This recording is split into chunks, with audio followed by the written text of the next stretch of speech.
सीहोर में हम लोग खाना पीना खाने के बाद हम लोग की ट्रेन थी 7 बजे, तो हम लोग निकल गए हैं उज्जैन जाने के लिए, क्योंकि जब सीहोर आए हैं तो महाकाल दर्शन जरूर करेंगे। तो मन में यही ललसा लेकर के आए थे और भगवान का बुलावा था तो जाना तो ज़रूर था, चाहे जैसे भी हो। तो सोचे जाएंगे। तो आ गए हैं हम लोग स्टेशन पे, सीहोर रेलवे स्टेशन पे हम लोग बैठे हुए हैं। अब यहाँ से हम लोग लेंगे ट्रेन और पहुँच जाएंगे उज्जैन। तो उज्जैन पहुँच गए थे, रात हो गई थी बहुत, और उसके बाद रात में सब सो गए, सुबह उठे जल्दी जल्दी नहाए और तैयार हो गए हैं।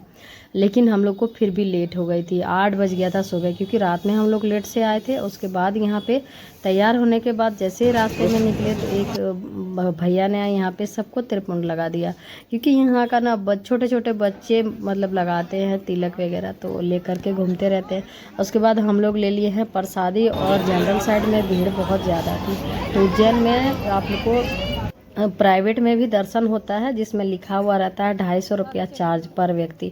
तो हम लोग सोचे कि प्राइवेट में ही टिकट ले लेते हैं, क्योंकि धूप बहुत ज़्यादा थी और जनरल में हम लोग नहीं उतना देर तक, 4-5 घंटा का टाइम लग जाता, और बच्चे भी नहीं रहना चाहते थे। तो हम लोग सब ने टिकट कटाया और प्राइवेट दर्शन के लिए चले गए। तो अवंतिका द्वार से हम लोग अंदर आ गए। इधर से यहाँ से देखिए, यहाँ से तो आपको पता नहीं चलेगा कि भीड़ क्या है, और जनरल और प्राइवेट को दोनों को मिला दिया जाता है अंदर में।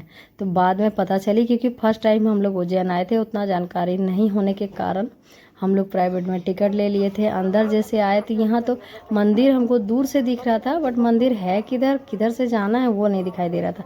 ये जो दिख रहा है ना, सारा लाइन बाई लाइन इधर से यहाँ से देखिए। अब देखिए ये जनरल और प्राइवेट दोनों मिल करके एक हो गए। अब यहाँ से हम लोग चलेंगे एक साथ, सभी महाकाल का जयकारा लगाते हुए। कहते हैं जब यहाँ जो ग्रह जो होता है, मतलब महादेव का जो अंदर का जो दृश्य होता है, गर्भगृह, तो अंदर में जो हम लोग आए ना, तो यहाँ पे मन में बहुत अजीब सी शांति हो रही थी। पता नहीं क्यों मुझे बहुत रोना भी आ रहा था, क्योंकि मैं लाइन में जब लगी तो मेरे अंदर से बहुत रोने रोने का मन कर रहा था, क्योंकि मैं कभी सोची नहीं थी कि महाकाल का कभी मैं जीवन में दर्शन कर पाऊँगी इस जन्म में शायद। लेकिन महाकाल ने मुझे बुलाया और साथ में पूरे फैमिली हम लोग आ गए हैं। तो देखिए आपको यहाँ पे लाइव दिख रहा होगा। उसके बाद हम लोगों ने दर्शन किया, फिर महाकाल के ऊपर वाले सीढ़ी से बाहर निकलना था।